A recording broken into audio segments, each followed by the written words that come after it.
చాలామంది ఔత్సాహికులు కానీ, గొర్రెలు మేకల పెంపకందారులు కానీ, పొట్టేలు పిల్లల పెంపకం మీద చాలా ఆసక్తి కనబరుస్తున్నారు. దీనికి కారణం ఏంటంటే పెట్టుబడి చాలా తక్కువ, పెంచే కాలం కూడా చాలా తక్కువ, వాటిపై వచ్చే ఆదాయం మాత్రం తొందరగా వచ్చే అవకాశం ఉంది. అందువల్ల 2-3 బ్యాచ్లు తీసుకుంటే మనకి ఇన్కమ్ వస్తుందనే ఆలోచనతో చాలామంది పొట్టేలు పిల్లల పెంపకం పట్ల ఆసక్తి కనబరుస్తున్నారు. అలాంటి సందర్భాల్లో చాలామంది ఎక్స్పెక్ట్ చేసేది ఏంటంటే వాళ్ళు పెంచే పొట్టేలు పిల్లలు తొందరగా బరువు పెరగాలి, తొందరగా మార్కెట్ రేట్కు రావాలి, అప్పుడే లాభాలు వస్తాయని వాళ్ళు ఆశిస్తుంటారు. అది కరెక్టే. దానికోసం వాళ్ళు ఆశించిన విధంగా శరీర బరువు పెరగాలంటే మేపు విషయంలో వాళ్ళు అత్యంత శ్రద్ధ తీసుకోవాల్సిన అవసరం ఉంది. ముఖ్యంగా పొట్టేలు పిల్లల జీవిత కాలాన్ని ఒక 3 భాగాలు చేద్దాం. మొదలు 3 మాసాల వరకు, ఆ తర్వాత 3 నుంచి 6 మాసాల వరకు గ్రోయర్స్, 6 మాసాల నుంచి 12 మాసాల వరకు వాటిని ఫినిషర్స్ అని అనుకుందాం. స్టార్టర్ ఫీడ్ ఇవ్వాల్సిన అవసరం ఉంటుంది. ఆ వయసులో నుంచి 20 కిలోల శరీర బరువు ఉంటాయి. ఆ వయసులో వాటికి ఇవ్వాల్సిన దానాలో మాంసకృత్తుల శాతం 18 నుంచి 20 ఉండాలి. అదేవిధంగా శక్తి అనేది 2800 కిలో క్యాలరీస్ పర్ కేజీ ఉండాల్సిన అవసరం ఉంది. ఇటువంటి న్యూట్రిషన్ ఉన్నటువంటి దానాను మనం తయారు చేసి కనుక ఆ వయసులో ఉన్నటువంటి గొర్రె పిల్లలకు, పొట్టేలు పిల్లలకు అందిస్తే ఆటోమేటిక్గా శరీర బరువు ఫాస్ట్గా పెరిగే అవకాశం ఉంటుంది. 3 మాసాల వరకు స్టార్టర్ ఫీడ్ ఏ విధంగా తయారు చేసుకోవాలో మీకు అక్కడ టేబుల్లో చూపిస్తున్నాను, మీరు చూడండి. మొక్కజొన్న 30%, సోయాబీన్ మీల్ 20%, తౌడు 15%, లూసర్ను ఎండు గడ్డి 10%, మొలాసెస్ కానీ బెల్లం కానీ 5%, ఖనిజ లవణ మిశ్రమం 1%, విటమిన్ల ప్రీమిక్స్ అనేది 1%. ఈ విధంగా 100 కేజీల దానా తయారు చేసుకొని పొట్టేలు పిల్లలకు 3 మాసాల వయసు వరకు అందిస్తే శరీర బరువు పెరుగుదల అనేది చాలా బాగుంటుంది. ఇక 3 మాసాల నుంచి 6 మాసాల వాటిని గ్రోయర్స్ అనుకున్నాం. అప్పుడు వాటి శరీర బరువు దాదాపు 20 నుంచి 30 కిలోల బరువు ఉంటుంది.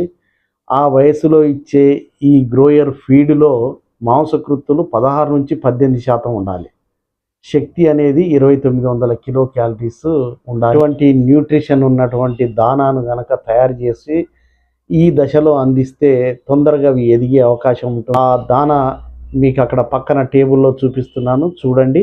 మొక్కజొన్న 35%, సోయాబీన్ 20%, తౌడు 15%, లూసర్న్ హే 10%, మొలాసెస్ కానీ బెల్లం కానీ 5%, మినరల్స్ ఖనిజ లవణ మిశ్రమం 1%, విటమిన్స్ ప్రీమిక్స్ అనేది 1%.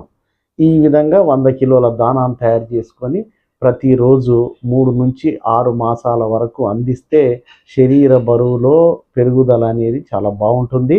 మూడవది ఏంటంటే ఫినిషర్ దానా.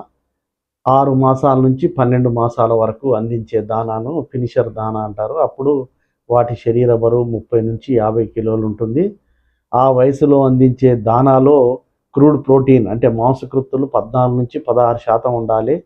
ఎనర్జీ అనేది 3000 కిలో క్యాలరీస్ పర్ కేజీ ఉండాలి. ఈ విధంగా ఉన్నటువంటి దానా ఏ విధంగా తయారు చేసుకోవాలో మీకు అక్కడ టేబుల్లో చూపిస్తున్నాను. మొక్కజొన్న 40%, సోయాబీన్ మీల్ 20%, తౌడు 15%, లూసర్ను ఎండుగడ్డి 10%, మొలాసెస్ కానీ బెల్లం కానీ 5%, ఖనిజ లవణ మిశ్రమం 1%, విటమిన్ల ప్రీమిక్స్ అనేది 1%. ఈ విధంగా తయారు చేసి అందిస్తే తప్పనిసరిగా పిల్లలు త్వరగా బరువు పెరిగే అవకాశం ఉంటుంది. చెప్పుకున్నటువంటి స్టార్టర్ ఫీడ్ కానీ, గ్రోయర్ ఫీడ్ కానీ, ఫినిషర్ ఫీడ్ దానా ఫార్ములాను కనుక ఒక్కసారి పరిశీలిస్తే ఇచ్చే మొక్కజొన్న అంటే శక్తినిచ్చే పదార్థాల్లో కొద్దిగా మార్పులు చేస్తే ఇంచుమించుగా మనం అనుకున్నటువంటి న్యూట్రిషన్ లభించి గొర్రెలు మేకల పిల్లలు తొందరగా పెరిగే అవకాశం ఉంటుంది. ఇప్పుడు ఒక స్పెషల్ ఫీడ్ ఫార్ములా చెప్తాను. ఇది రాసాలతో కలిపి ఇవ్వాల్సిన ఫార్ములా. దీంట్లో మాంసకృత్తులు 20% ఉంటాయి. శక్తి అనేది 3200 కిలో క్యాలరీస్ ఉంటుంది. ఇక్కడ టేబుల్లో దాన్ని ఏ విధంగా తయారు చేసుకోవాలో మీకు చూపిస్తున్నాను. సోయాబీన్ మీల్ 50%, మొక్కజొన్న 20%, తౌడు 10%, మొలాసెస్ లేదా బెల్లం 5%, ఖనిజ లవణ మిశ్రమం 2%, విటమిన్ల మిశ్రమం 2%, ఉప్పు 1%. ఈ విధంగా దానా తయారు చేసుకొని రఫేజెస్తో కలిపి గొర్రెలు మేకల పిల్లలకు అందిస్తే అవి త్వరగా పెరిగే అవకాశం ఉంటుంది. ఇది ప్రత్యేకమైన ఒక ఫార్ములా. కాబట్టి పొట్టేలు పిల్లలు, మేకపోతు పిల్లల్ని పెంచి అమ్మాలనుకునే ఔత్సాహికులు కానీ, రైతులు కానీ ఇప్పుడు చెప్పుకున్నటువంటి ఫీడ్ ఫార్ములాను వయసుకు అనుగుణంగా తయారు చేసుకొని ప్రతిరోజు అందిస్తే తప్పనిసరిగా ఫాస్ట్గా శరీర బరువు వచ్చే అవకాశం ఉంటుంది. శరీర బరువు వచ్చినప్పుడు ఆటోమేటిక్గా మార్కెట్లో అమ్ముకునే అవకాశం ఉంటుందని మీరు గుర్తుంచుకోవాల్సిందిగా కోరుతూ అందరికీ ధన్యవాదాలు.